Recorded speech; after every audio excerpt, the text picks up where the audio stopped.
Hey guys, and welcome back to my channel. My name is Shaki, and today I'm going to be giving you some book recommendations based on your star sign, or rather your sun sign. So if you didn't know, I'm quite a spiritual person and I'm really starting to get into tarot, even though I've been introduced to tarot since I was like 15. I've really started to broaden my knowledge away from tarot to astrology, what the fuck, the study of astrology and people's sun, moon, star signs. So today I thought I would do a recommendations video based on the star signs. I'm not an expert, obviously. I got most of my information from Michelle Knight, who is an astrologer here on YouTube. I'll link her channel down below because her channel is great and very informative, and it's what I got most of my information from. As I said, I am not an expert, I'll leave that to Michelle, but I thought I would make a little video displaying my knowledge of what I've learned about the signs so far. Don't take this for gospel. I'm really sorry if you don't enjoy the book that I recommend, because, you know, astrology and star, sun, moon signs, they're all very subjective, and to be honest, even I'm a bit skeptical learning about it, so it might not 100% apply to you because I might have misread or miscommunicated something. It just might not work for you, and that's totally fine. So the first sign of the zodiac is Aries, which is ruled by Mars. Aries are known to be independent, headstrong, unique, heroes of their own story, easily bored, can be very bad-tempered and sometimes difficult to understand. Most people would say that they're quite selfish sometimes, but they have a heart of gold. So for Aries, I have decided to recommend The Hunger Games by Suzanne Collins. Because of two characters in particular, Katniss and Haymitch, I really do think that they share some Aries qualities. They're both stubborn, they're both headstrong and independent, and they're quite difficult to understand. Leading on from that, the story of The Hunger Games is quite complex and difficult to understand at times. You can feel yourself lost at times, but with heroes like Katniss, and I would argue Haymitch as well, Aries will feel right at home. The second sign in the zodiac is Taurus, who are ruled by the earth. They take their time to love and they find things really difficult to let go of. They're here just to create a solid life. They're very loyal and loving. They fear change and new things and can be very stubborn because of this, and also because of that they can be their own worst enemy. So for Taurus, I have decided to recommend Am I Normal Yet by Holly Bourne. The character Evie in this has OCD, aka obsessive compulsive disorder, and it makes her very stubborn. She cannot let go of this idea of normality, and it drives her to the brink of insanity. She has trouble letting go with the past. She is always thinking about her relapse and how she feels like she's weird, and she just wants to get back to that normal. She wants to build this foundation of her life that is normal and solid. She's very loyal to her friends, doesn't want to upset anybody, she hates conflict, and she's scared that her OCD will turn into conflict and make her a conflictuous person. That's not what she wants to be. She eventually learns to let go of this normality, and it really benefits her in the long run, but she does have a way to go before she gets there to her peak and her, you know, full potential, and I think Taurus could learn a lot from Evie and also relate. Moving on to the third sign of the zodiac, Gemini. So Gemini are ruled by Mercury. They're quick-witted and intelligent, they're argumentative, they use their mind a lot, they're creators, they're writers, they love a challenge and ultimately love to engage in things that are quite different to them. For Geminis, I would recommend Grace and Fury by Tracy Banghart, because this is what I would describe as an argumentative book. It's very unique and very different, and it takes a lot of strength and courage to read on, because there are a lot of like troubling and violent scenes. Characters go through a lot of change, a lot of trials and tribulations, and I think a Gemini would love to see these characters squirm. This book is exciting and different, and I've never seen anything like it, and to be honest, some of the Geminis make me feel the same way. Sometimes I'm exhausted after being with them for a long period of time, and this book made me feel exactly the same. So maybe a Gemini could find themselves in the character and in the narrative. The next zodiac sign is Cancer, which is ruled by the moon. So because they are ruled by the moons, Cancerians are very emotional, very in touch with their emotions. They get a lot of slack for it. Because Cancerians get a lot of slack with being emotional,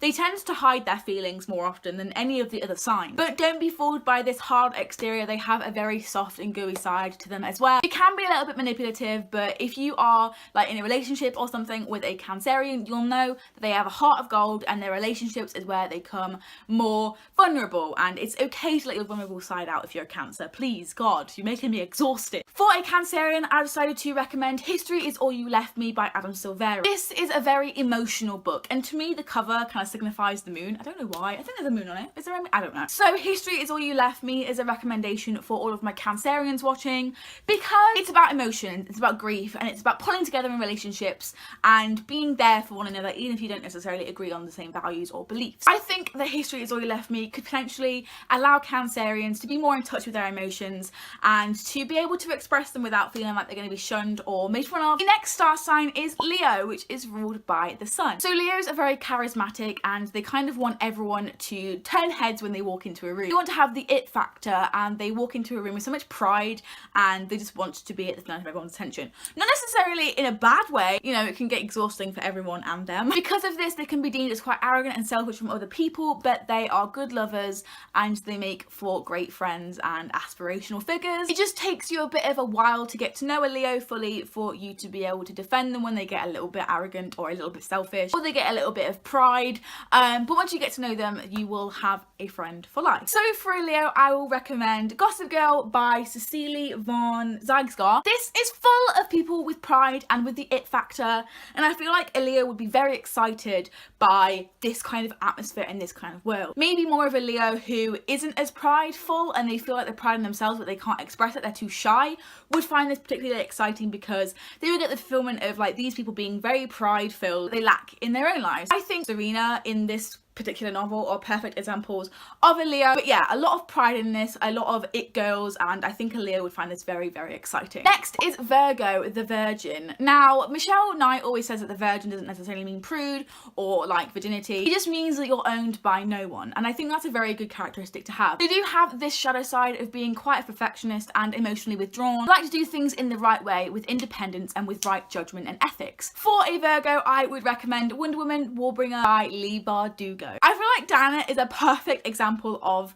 a Virgo because she's very independent. She does not belong to anybody apart from her sisters back home, but she doesn't belong to any man. She doesn't belong to anybody. She has excellent ethics because she is, you know, a superhero. She like tries to help people. She's very noble, and this is what I feel when I think of a Virgo.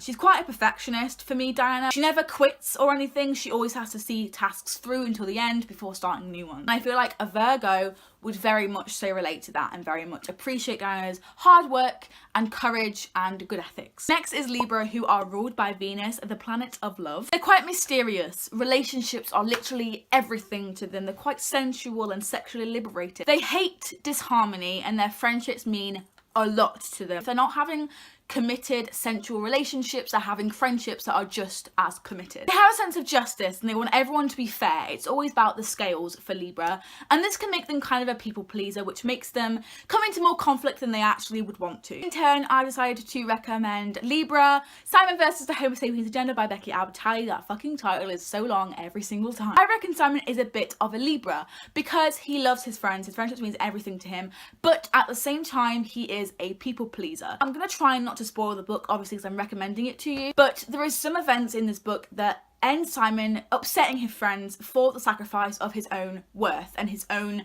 stability in a way. He goes against one of his friend's wishes and still tries to hound on her about a particular thing, and it ends up in him being, you know, friendless and out in a public way that he doesn't want to be just yet. And I really do think that a Libra could relate to Simon's character because of how much of a people pleaser he is and how much he hates conflict and how his friendships just mean absolutely everything to him. Also, I feel like Libras would absolutely swoon over him and Blue because they love love and they're a planet of love, and I feel like they would really, really appreciate it. Next sign is Scorpio, my favourite sign. So Scorpio are ruled by Pluto, and they can see themselves as a little bit more deeper than the rest of us. They're charismatic and they have a deep hunger to ask life's questions. Because of all of these life's big questions and feeling deeper and mysterious than other people, they often feel like they have to control certain situations, maybe even when they don't even realise that they're controlling it. They're often afraid to show this mystery of a fear of again being embarrassed, like Cancer, a fear of being embarrassed, just different to everyone else. And I think Scorpios need to learn that their mysteriousness is what people like about them, and they should actually flaunt it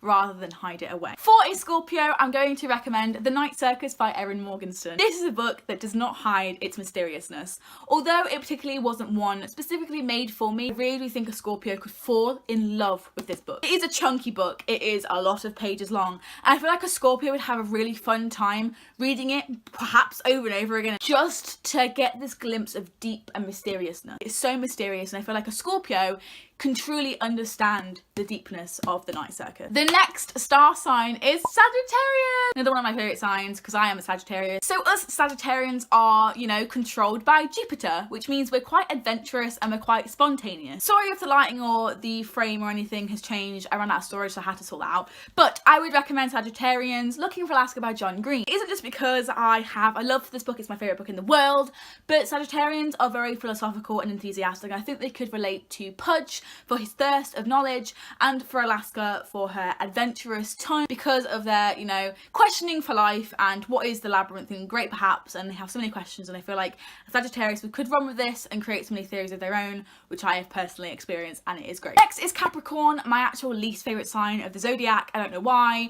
I was experienced some very nice things with Capricorn. So Capricorn are ruled by Saturn, which means that they are ambitious and they are achievers, they're the dreamers. They don't really let people get in the way of their goals, which is, you know, is a fair game. Because of this, they're quite stubborn and can be really self-destructive because they could be looking at this ambition, but when they don't get this certain ambition and when they can't achieve it, they self-destruct and they feel like they're not worth it anymore and they just explode. They must always succeed, so they're very committed, but they can also be very self-doubtful and kind of disappointed in themselves because of the expectation to always achieve and be ambitious. Capricorn is the Slytherin of the signs. For Capricorns, I would recommend Stalking Jack the Ripper by Kerry Maniscalco because of Audrey. Audrey, I would say, shares quality with Capricorn. She's very stubborn, she's very ambitious. She is basically a woman in Jack the Ripper times, so old England, like Victorian England. She wants to be a forensic scientist and she'll do anything. She doesn't let anyone tell her what to do. She's being a scientist and she's trying to get justice for the victims of Jack the Ripper. I personally didn't exactly love this book, and I'm gonna give the other books a shot because I loved the premise.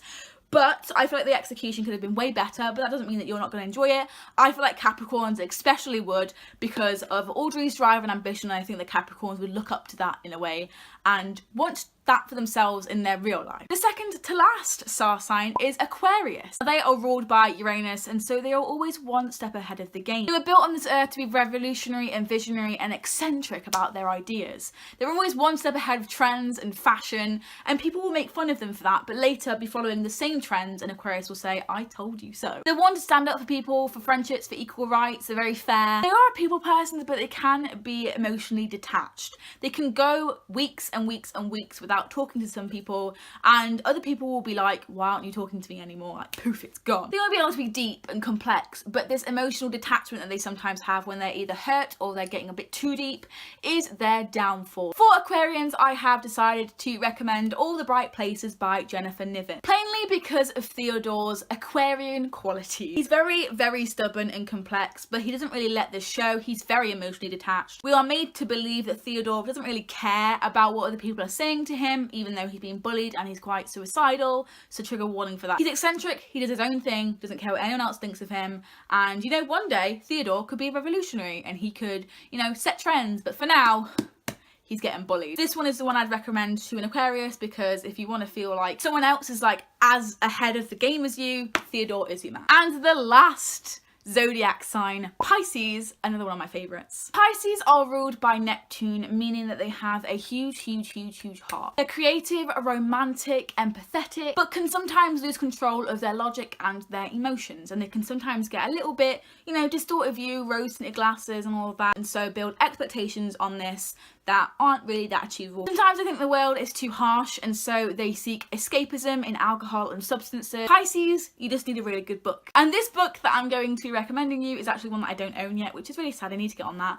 And that is Eliza and Her Monsters by Francesca Zappia. Eliza is very much a Pisces in my opinion. I truly think that she could be a Pisces because of her shared qualities with the star sign. She is so anxious and she goes down, you know, escapism within, like, again, mental health and suicide issues, a trigger warning for that. She goes to escapism in her comics online, and I really feel like a Pisces could relate. They use substances and alcohol and other means of media to escape from the world that is too harsh. Eliza is often very consumed by her emotions, and she just doesn't use logic that well because her friends and her family often say, what is the worst thing that could happen if your comic gets out? She just doesn't want the fame, and she feels like the life isn't really fair when it comes to that. She loses a little bit of control of her emotions and logic in that moment. Equally with that, Eliza has a huge heart and is very creative and romantic, and I feel like a Pisces would not only relate to Eliza's character but also love her in turn. And the video has finally been filmed. I hope that that you enjoyed this video. I hope that you take a recommendation for your star sign on. Again, take it with a pinch of salt because I'm not an expert, but I do like learning about this kind of thing. I will be making more of these types of videos in the future if you want them, and if this kind of succeeds, read them and let me know in the comment section if you liked them. Thank you so much for watching. If you liked it, please give us a thumbs up and subscribe. I make videos every single Tuesday on this channel for booktube content, and I will see you next week for another video. Bye! You've got a face for a smile, you know. A shame you're wasted when you're breaking me slowly. But I've got a